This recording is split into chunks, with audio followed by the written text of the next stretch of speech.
സംസ്ഥാനത്ത് പുതിയ സാമ്പത്തിക തട്ടിപ്പ് രീതിയുമായി അന്യസംസ്ഥാന കള്ളന്മാർ ഹോട്ടലുകളിൽ വ്യാജ ബുക്കിംഗ് എടുത്താണ് പണം തട്ടാനുള്ള ശ്രമം. ആലപ്പുഴയിലെ ഹോട്ടലിൽ നിന്ന് ഇത്തരത്തിൽ തട്ടിപ്പ് നടത്താനുള്ള ശ്രമം ജീവനക്കാരുടെ സമയോചിത ഇടപെടലിലൂടെ പരാജയപ്പെടുത്തി. തട്ടിപ്പിന്റെ പല രീതികൾ അനുദിനം കേരളത്തിൽ വർദ്ധിച്ചു വരികയാണ്. ഇപ്പോൾ ഇതാ പുതിയ ഒരു തട്ടിപ്പ് രീതിയുമായി അന്യസംസ്ഥാനത്തു നിന്നുള്ള കള്ളന്മാർ വീണ്ടും കേരളത്തിലേക്ക് എത്തുകയാണ്. ഹോട്ടലുകളിൽ മുറി ബുക്ക് ചെയ്താണ് പുതിയ തട്ടിപ്പ്. ആലപ്പുഴ അർക്കാഡിയ ഹോട്ടലിലേക്ക് വിളിച്ച ഹിന്ദി സംസാരിക്കുന്ന ആൾ നവംബർ 28 മുതൽ 30 വരെ മുറി ബുക്ക് ചെയ്തു. 2000 രൂപ അഡ്വാൻസ് വേണമെന്ന് ഹോട്ടൽ ജീവനക്കാരൻ ആവശ്യപ്പെട്ടു. QR കോഡ് നമ്മൾ നോർമലി ഫോർവേഡ് ചെയ്തു. QR കോഡ് അത് പുള്ളിക്ക് അക്സെപ്റ്റ് ചെയ്യുന്നില്ല. അതുകൊണ്ട് GPay നമ്പർ വേണമെന്ന് പറഞ്ഞു. അപ്പോൾ നമ്മൾ GPay നമ്പർ പുള്ളിക്ക് അയച്ചു കൊടുത്തു.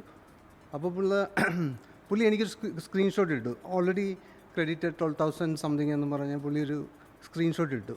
ഇവിടെയായിരുന്നു തട്ടിപ്പിന്റെ തുടക്കം. 2000 രൂപ ചോദിച്ചെടുത്ത 12,000 രൂപ അയച്ചതിന്റെ വ്യാജ സ്ക്രീൻഷോട്ടുകളും സന്ദേശങ്ങളും ഹോട്ടൽ നമ്പറിലേക്ക് വാട്സപ്പ് അയച്ചു. അബദ്ധം പറ്റിയെന്നും അധികമായി അയച്ച 10,000 രൂപ തിരികെ അയക്കണമെന്നും ആവശ്യപ്പെട്ട നിരന്തരം ഫോൺ വിളികൾ. പക്ഷേ അത് നമ്മൾ നോർമലി ഞാൻ എൻ്റെ GPay ചെക്ക് ചെയ്തപ്പോൾ തന്നെ എനിക്ക് മനസ്സിലായി പൈസ ക്രെഡിറ്റ് ആയിട്ടില്ല എന്നുള്ളത് എനിക്ക് മനസ്സിലായ അതിനനുസരിച്ച് ഞാൻ ഈ പൈസ ഞാൻ റിജക്റ്റ് ചെയ്യുകയാണ് ചെയ്തത്. കള്ളത്തരമല്ലെന്ന് വിശ്വസിപ്പിക്കാൻ പല വഴികൾ തേടി തട്ടിപ്പുകാരൻ. വിശ്വസിപ്പിക്കാൻ ശ്രമിച്ചു.